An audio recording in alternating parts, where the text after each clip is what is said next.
बोलिए पुरुषोत्तम भगवान की जय। आज हम पुरुषोत्तम मास अर्थात अधिक मास में श्रवण होने वाले 27वें दिवस की कथा का श्रवण करेंगे। जय श्री कृष्णा। श्री नारायण जी बोले, वाल्मीकि जी के इस प्रकार वचन सुनकर राजा दृधन्वा ने सपत्नीक भक्ति पूर्वक महर्षि को प्रणाम किया और पूर्ण श्रद्धा एवं आनंद के साथ मुनि की पूजा की। पूजा को अंगीकार करके मुनि ने आशीर्वचन दिया कि राजा, तुम्हारा कल्याण होगा। मैं पापनाशनी सरयू की ओर प्रस्थान करता हूँ। मुनि श्रेष्ठ वाल्मीकि जी इतना कहकर चल दिए। राजा वाल्मीकि जी को सीमा तक पहुँचाकर अपने महल में वापस आ गया। महाराज दृधन्वा को महर्षि वाल्मीकि जी की कृपा से दिव्य ज्ञान प्राप्त हो चुका था, अतः वह पत्नी से बोले, हे सुंदरी, यह संसार असार है।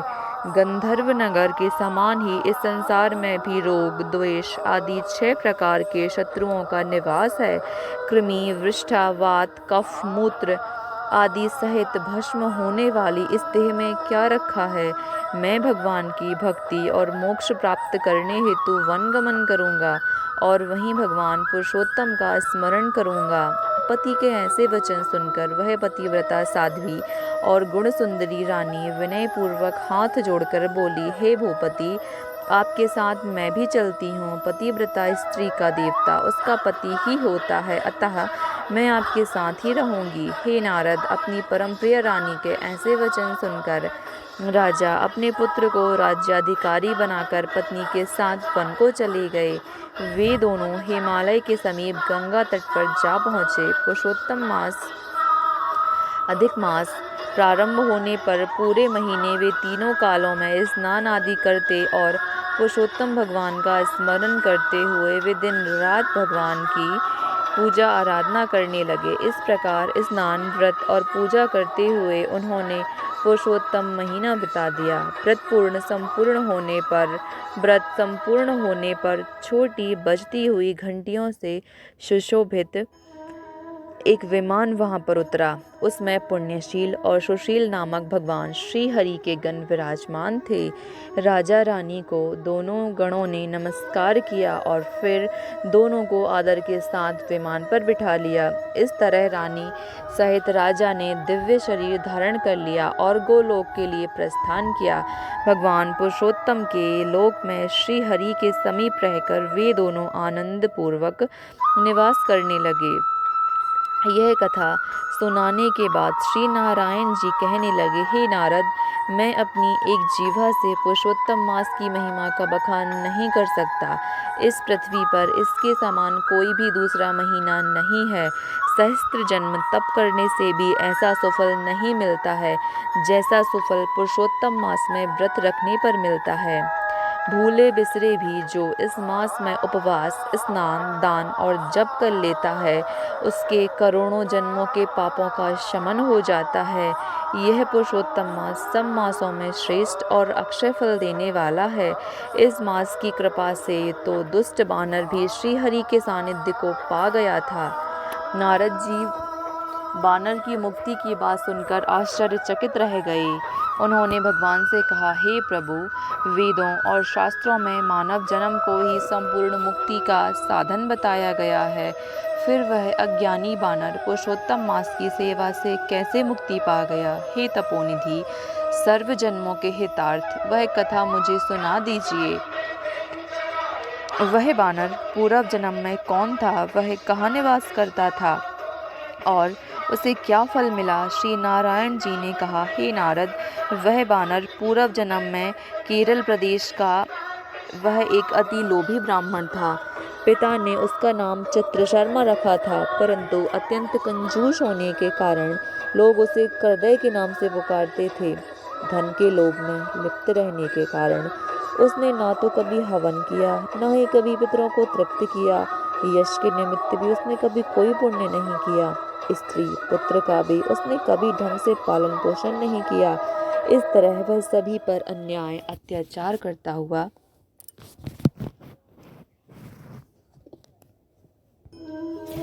इस प्रकार वह सभी पर अत्याचार और अन्याय करता हुआ केवल धन संचय में ही लगा रहता था। माघ मास में उसने तिलों का दान नहीं किया, कार्तिक के महीने में उसने दीपदान नहीं किया, ब्राह्मणों को भोजन नहीं कराया, कभी भी उसने किसी भी ब्राह्मण को भोजन नहीं कराया। वैशाख के महीने में कभी उसने धान्य का दान नहीं किया, अन्य किसी भी महीने में उसने किसी भी प्रकार का कोई भी दान नहीं किया। सूर्य की संक्रांति एवं सूर्य चंद्र के ग्रहणों के अवसरों पर हवन नहीं किया, जप नहीं किया, कोई दान आदि जो करना चाहिए वो भी उसने कभी नहीं किया। वह अपनी निर्धनता का बखान करता रहता था, धन की लालसा से इधर उधर घूमता रहता था, लोगों से याचना करता रहता था कि मुझ दीनहीन को कुछ मिल जाए। उस पर पर्याप्त धन था, परंतु वह हर समय धन की तृष्णा में ही लगा रहता था और बहुत ही कृशकाय हो गया था। लोग उसके पास खड़ा होना भी पसंद नहीं करते थे, लोग उसको धुतकारते थे, धिक्कारते थे, परंतु वह सबसे याचना करता रहता था, यहाँ वहाँ घूमता रहता था। एक दिन एक बगीचे के स्वामी माली को उसने रो रो कर अपना दुखड़ा सुनाया। माली उसकी दीनता भरी वाणी को सुनकर दया से भर उठा और उसने उसे बगीचे में रहने को कह दिया।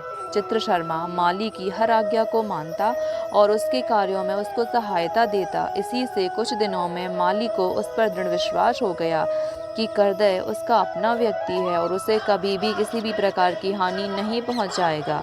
कुछ समय पश्चात माली ने बगीचे को करदय पर छोड़कर राज मंदिर में नौकरी कर ली। वहाँ अधिक कार्य होने के कारण माली को बगीचे की पूरी देखरेख छोड़ देनी पड़ी। वह बगीचे के फलों को नित्य पेट भर के खाता, बचे हुए फलों को बेच देता, प्राप्त धन को अपने पास रख लेता और निर्भय होकर अपने पास रख लेता।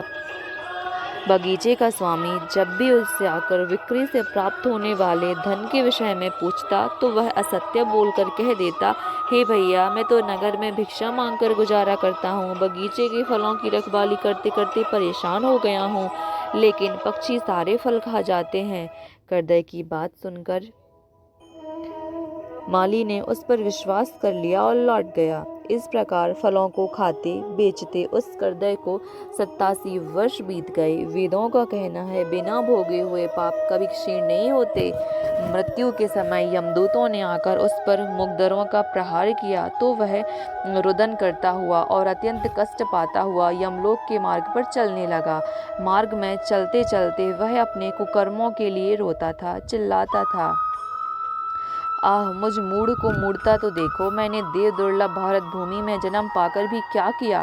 धन के लोभ में सारा जीवन यूं ही व्यर्थ गवा दिया। मैंने कभी कोई दान नहीं किया, कभी हवन नहीं किया, जब तो बहुत दूर की बात है, कभी मकर के सूर्य में गंगा का स्नान नहीं किया, पुरुषोत्तम मास अधिक मास के अंत के 3 उपवास भी नहीं किए। मैंने धन के लोभ में पड़कर अपनी देह को भी नहीं संवारा और ना ही ठीक से परिवार का पालन पोषण किया। मेरा संचित धन पृथ्वी में गड़ा रह गया, व्यर्थ हो गया। मुझ दुष्ट बुद्धि ने सारा जीवन कलेश में ही बिता दिया। इस तरह करुण विलाप करते हुए करदय को यमदूतों ने यमराज के समक्ष पहुंचा दिया। श्री नारायण ने आगे कहा, हे नारद, यमराज को देखते हुए धर्मराज से बोले। यमराज के दरबार में चित्रगुप्त उसके शुभ अशुभ फलों कर्मों के लेखों को देखते हुए धर्मराज बोले, इस करदय ने ब्राह्मण होकर भी चोरी की, झूठ बोला, अधम कार्य किए। धन के लालच के कारण इसने कभी कोई शुभ कार्य नहीं किया, बल्कि अनेकों कुकर्म किए। इसके 2 पाप, चोरी और विश्वासघात, तो अत्यंत ही जघन्य हैं। चित्रगुप्त के ऐसे वचन सुनकर धर्मराज ने कहा, पहले इस कृपण को सहस्त्र जन्मों तक वानर की योनि में रखो, फिर इसे चोरी और विश्वासघात करने का दंड दिया जाएगा। इति श्री पुरुषोत्तम मास महात्म्य करदयोपाख्याने 27वां अध्याय समाप्त। बोलिए पुरुषोत्तम भगवान की जय।